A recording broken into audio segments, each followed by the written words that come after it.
Civil अस्पताल सनावद में मृत शव को रखने के लिए बॉडी फ्रीजर की दरकार थी। कुछ ऐसे शव जिनका दाह संस्कार करने से पूर्व संरक्षित रखने की जरूरत होती है, उसके लिए बॉडी फ्रीजर अति आवश्यक है। इसकी पूर्ति के लिए नगर के भागचंद जैन ने परिवार और परिजनों की स्मृति में बॉडी फ्रीजर भेंट किया है। स्थानीय साक्षी अस्पताल को बॉडी फ्रीजर की आवश्यकता लंबे समय से थी। लायंस क्लब की रीजन चेयरपर्सन अनीता भागचंद जैन ने गुरुवार को अपनी माताजी स्वतारा देवी बाफना की स्मृति में बॉडी फ्रीजर प्रदान किया। लायंस क्लब के पीएमसीटी लॉयंस कुलभूषण मित्तल एवं गवर्नर लॉ डॉक्टर साधना सोडानी ने बॉडी फ्रीजर अस्पताल प्रभारी डॉक्टर हंसा पाटीदार को सौंपा। इस अवसर पर लॉ कुलभूषण मित्तल ने कहा कि अनीता जैन द्वारा बॉडी फ्रीजर का दान अपनी माताजी स्वर्गीय तारा देवी बाफना के प्रति सच्ची श्रद्धांजलि है। डॉक्टर सोडानी ने कहा कि अनीता जैन ने समाज सेवा के क्षेत्र में उत्कृष्ट कार्य किए हैं। डॉक्टर सोडानी ने सनावद नगर वासियों से प्लास्टिक से मुक्त हेतु अभियान चलाने का आह्वान किया। अनीता जैन ने कहा कि दूसरों की मदद करने की प्रेरणा माता जी से मिली है।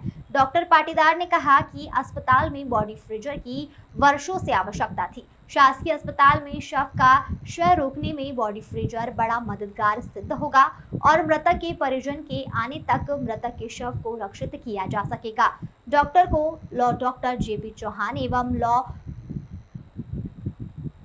गुरदीप सिंह भाटिया एवं श्वेता पंचोलिया ने भी संबोधित किया और अनीता जैन के सेवा कार्यों को अनुकरणीय बताया। इस दौरान नपाध्यक्ष सुनीता बिरला, समाज सेवी संजय बाफना, राजेश्वरी बाफना, सुनीता प्रकाश बाफना, भावना प्यासे, प्रीतम सिंह भाटिया, भागचंद जैन, शांतिलाल जैन, अंकुर बाला जैन, सोमिल जैन, डॉक्टर विजय गोरी एवं अस्पताल के स्वास्थ्य कर्मी भी उपस्थित थे। आशीष अली की रिपोर्ट।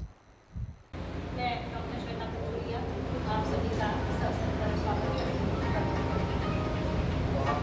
मुझे यहाँ पर बुलाया गया है। अब मैं अनीता भाभी के लिए क्या बोलूँ, जितना बोला जाए मेरे हिसाब से उतना कम हो। ये तो एक ऐसा हादसा हुआ जिसके कारण उनकी ये भावना बनी और ये कैबिनेट को डोनेट किया गया सदर हॉस्पिटल को। पर सिर्फ ये एक हादसा या वाकया बोल सकते हो। इसके पहले भी मैं अनीता भाभी से मुझे लग रहा है कि पिछले 10 सालों से उनके साथ में उनको असिस्ट कर रही हूँ और उनसे जो मुझे इंस्पिरेशन मिली है, मुझे लग रहा है कि वो वाकई काबिल तारीफ है। उन्होंने अभी तक में जितने भी काम किए हुए हैं, जितने भी समाज सेवा की हुई है, वो बिल्कुल अतुलनीय है। देखिए, ये जो आज हुआ है, ये तो मुझे लग रहा है कि प्रत्येक बेटी या प्रत्येक बेटा सभी अपने माँ बाप के लिए सोचते हैं और अपने माँ बाप के लिए करते हैं, लेकिन सभी के लिए सोचना और सभी के लिए करना ये बहुत बड़ी बात है। वो कहते हैं ना, अपने लिए जिए तो क्या जिए, दूसरों के लिए जिए। बिल्कुल ऐसे ही हमारी जो लायंस क्लब की चेयरपर्सन अनीता जी जैन है, मैं उनको पूरे सनावद समाज की तरफ से, सदर हॉस्पिटल की तरफ से बहुत बहुत धन्यवाद पेश करते हैं। देखने को मिलता है और सबसे इम्पोर्टेंट है कि सब सदस्य इसमें इन्वॉल्व हो जाते हैं। आज लायन सदस्यों की इतनी बड़ी उपस्थिति देखकर इतना अच्छा लग रहा है कि लायन बाद अभी आप लोगों निर्माण में कितना अच्छे तरीके से चल रहा है कि कोई भी लायंस क्लब हो और यदि कोई सेवा का अच्छा कार्य होता है तो आप सभी लोग आगे बढ़कर उसमें अपना हिस्सा लेते हैं। इससे जो करता है उसको भी उत्साह बढ़ता है और आप लोगों में भी एक प्रेरणा की भावना आती है कि इस तरीके से कार्य हो सकते हैं। आगे मैं क्या कहूँ, डॉक्टर हंसा जी को भी मैं बहुत बहुत धन्यवाद देना चाहती हूँ। और महाजन सर ने भी कुछ पूछा था कि इसकी अवेलेबिलिटी हमेशा रहेगी क्या, चाबी इधर उधर तो नहीं हो जाएगी। तो मुझे नहीं लगता कि ये प्रॉब्लम आएगी। इसका मेंटेनेंस करना होता है, वो बराबर मेंटेन रहेगा तो वो सभी को मिल जाएगी।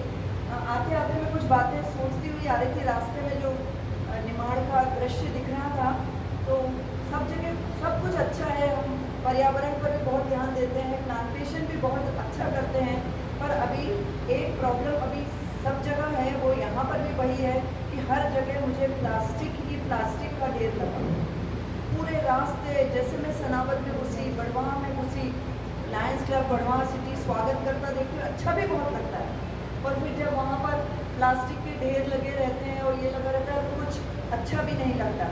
मैं अनीता जी से रिक्वेस्ट करती हूँ कि अनीता जी यदि ये शुरुआत करें कि वो बड़वाह, नर्मदा, इन सबको प्लास्टिक फ्री करवाएंगे। देखिए ये बहुत कठिन कार्य है, पर आप कर सकते हैं, क्योंकि इसमें 2 काम करने होंगे। एक तो जो प्रोडक्शन कर रहा है वहाँ पर काम करना है कि प्रोडक्शन ना हो, और एक जो उपयोग कर रहा है।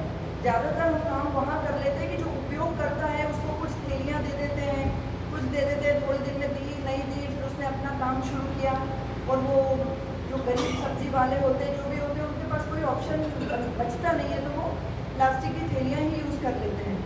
तो आप सब भी मिलकर कुछ ऐसा काम करें कि जो मैंने मुहिम चलाई थी, इस अनवरत चलती रहे, और सिंगल यूज़ प्लास्टिक का उपयोग कम से कम हमारे डिस्ट्रिक्ट के कोई प्रोग्राम में, लायंस क्लब के कोई प्रोग्राम में, हमारे समाज के कोई प्रोग्राम में, हमारे परिवार के प्रोग्राम में उस तरह यदि ना हुआ तो मुझे लगता है काफ़ी हद तक हम इसको दूर कर पाएंगे।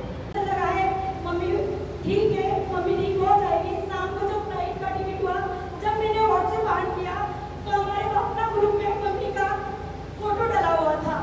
मैंने उसी टाइम इनको बहुत चिल्लाया कि इतना बड़ा झूठ आपने आज मुझसे क्यों बोला।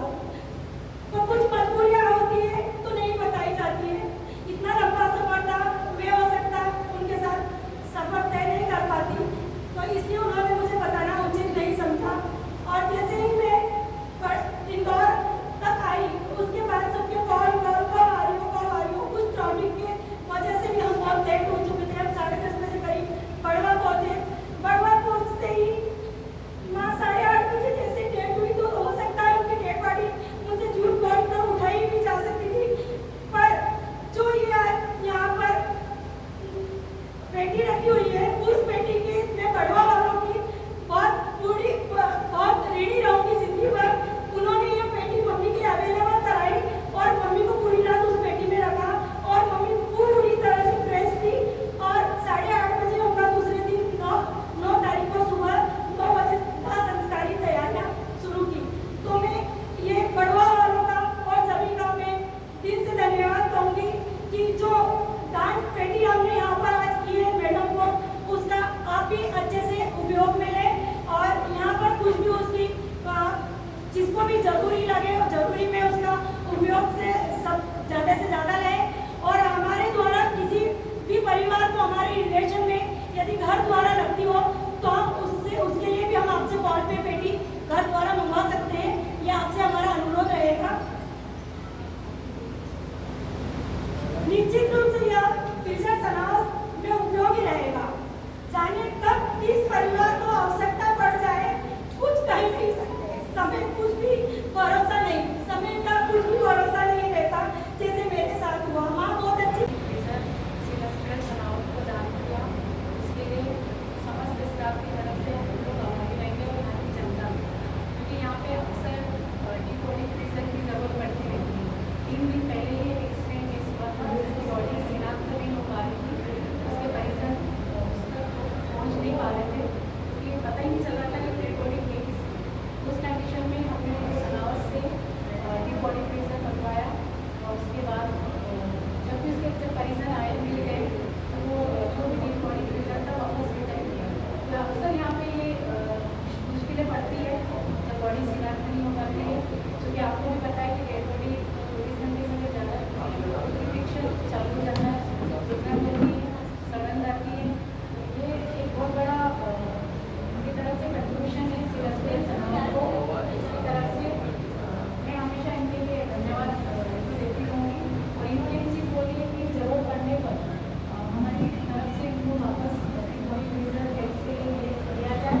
इसके लिए मैं सभी लायन मित्रों, बड़वा सनावत के लायंस मेंबर, उपस्थित अतिथियों, अस्पताल स्टाफ, आप सभी को मेरा स्वागत है।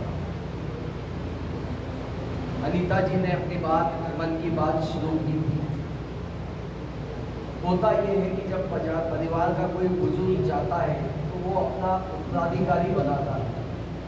अनीता जी, आपको जो माता जी के अंतिम शब्द थे कि बेटा कैसी है और उन्होंने प्राण छोड़े, वो इस बात का संकेत था कि वो अपना उचित उत्तराधिकारी आपको बना के गई। ताकि आप अपने मातृत्व से परिवार के अन्य सदस्यों पे उन्हें न्यौछावर करें और जैसा स्नेह और प्यार आपका माता जी के प्रति था ऐसा सबका आपके प्रति बने। और आज जो आप ये कार्य कर रहे हैं ये निश्चित रूप से अपनी माता जी को सच्ची श्रद्धांजलि है। इससे अच्छी श्रद्धांजलि किसी बेटी की अपनी माँ के लिए नहीं हो सकती। मैं आपको हृदय से धन्यवाद करता हूँ।